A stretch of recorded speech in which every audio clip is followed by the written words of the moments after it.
পরমাণু বিদ্যুৎ কি তারা আসলে উৎপাদন করার ব্যাপারটা হাতে নিয়েছেন? 24 ইলেকশনের আগে ফ্রান্সের প্রেসিডেন্ট ম্যাকাও এসেছিল। সে এসেছিল বাংলাদেশের দুটি কারণে মূলত, একটি হচ্ছে এয়ারবাস বিক্রি করার জন্য, আর সেকেন্ড হচ্ছে কি পরমাণু বিদ্যুৎ কেন্দ্র 2টা নেওয়ার জন্য। এখন পরমাণু বিদ্যুৎ কেন্দ্র আমি যতটুকু জানি সেটা হচ্ছে ফ্রান্সের সাথে বাংলাদেশ মৌখিকভাবে কথা দিয়েছে, কিন্তু এটা সাউথ কোরিয়া চাচ্ছে বাংলাদেশের কাছে। সুতরাং এটা হাসিনারই প্ল্যান। এখন বেশিরভাগ কিছুই তো আসলে এখন এটা বলতে হয় যে তারা হাসিনার প্ল্যানটাকে গসা মজা করে কিছু এদিক সেদিক করে দিচ্ছে, নতুনত্ব আমি কিছুই পাইনি।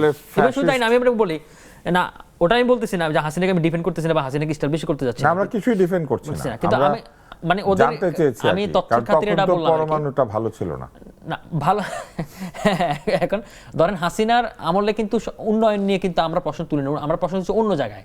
ধরেন আপনি যদি উন্নয়নটা করবেন কিন্তু তার বালিশ করেছে না, দুর্নীতিতে আমরা প্রশ্ন এক্স্যাক্টলি। করেছি। এখন আপনি বেশি করে তাহলে উন্নয়নটা সাস্টেনেবল হয় না। আমাদের প্রশ্ন ছিল ৭৬,০০০ টাকা না কত টাকা বালিশের দাম ছিল, চেয়ারের দাম ছিল, এরকম ঢাকা মেডিকেল এরকম পত্রপত্রিকা আমরা দেখেছি, রিপোর্টে দেখেছি। তো সুতরাং তারা আসলে যেগুলি জিনিস দিচ্ছে এগুলো আসলে নতুন কিছু নয়, বরং তারা আসলে নতুন কিছু না দিতে পারে।